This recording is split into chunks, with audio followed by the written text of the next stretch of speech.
النهارده هنتكلم على احد افلام العيد وهو فيلم البعبع. جاهزين؟ اهلا وسهلا في قصه ولا مناظر. بقول لك ايه يا كابتن، الفيلم ده قصه ولا مناظر؟ ازيك يا بابا؟ بابا مين يا؟ بابا انت يا حبيبي. والله العظيم يا بابا لو ما خدتنيش معاك لو نثبت على كل حاجه.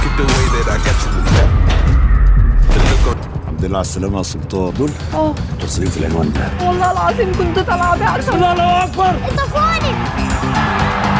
ما تجيب سير الشهيرة على لسانك. طب شهيره صبر شهيره. صبر. هي دي الزيجة الصعبة.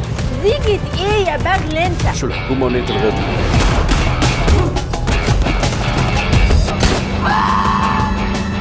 السلطه بالتالي ده معلم. الصحه ما بقتش هي الصحه. أنا شكري درغام. حاسب يا معلم.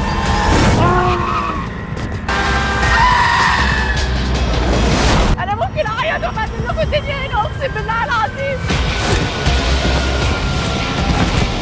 ونصاب وقتل قتله وابن 60 في 70 كمان. انا بحبك قوي يا بابا. ايه التلاحه اللي انت فيها دي؟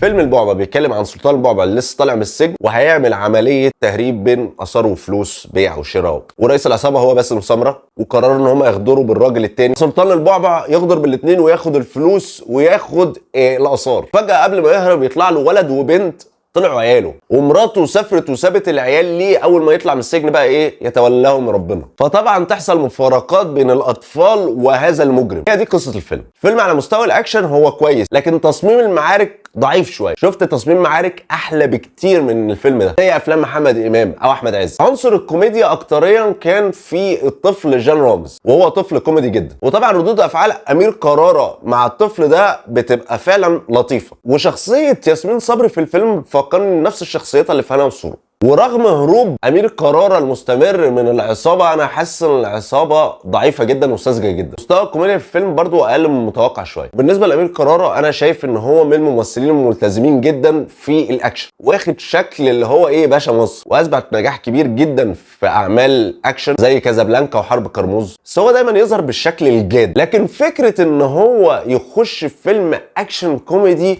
دي كانت تجربة بالنسبة لي مش مقبولة، عشان أنا شايف أمير كرارة هي الشخصية الجادة القوية في الأفلام، ما بيهزرش. نفس الوقت أفلام الأكشن كوميدي تحتاج ممثل ليه كاريزما مختلفة عن أمير كرارة. عندك زي أحمد عز ومحمد إمام. الراجل ده سمعت آراء كتير قوي بتقول لو الفيلم ده فيه محمد امام كان هيبقى انجح بكتير. وبالنسبه لي الافلام العربي بيبقى مش فيلم حلو قوي ولا وحش قوي، هو فيلم مرضي ولا غير مرضي، ممل ولا مش ممل. بالنسبه لي نوعا ما مرضي شويه لكن فيه شويه ملل. انا شخصيا زهقت من فكره المجرم اللي محدش يقدر عليه، اللي قوي جدا، اللي مفيش زيه اتنين، واللي مفيش اي قانون او بوليس يقدر عليه، حتى البوليس ما بيظهرش الا في الاخر خالص. قديم قوي الجو ده. واحد من افلام العيد اللي انا اتفرجت عليها. يا ريت تقولوا لي رايكم في الفيلم وباقي افلام العيد. كل سنه وانتم طيبين. بقول لك ايه يا كابتن، الفيلم ده قصه ولا مناظر؟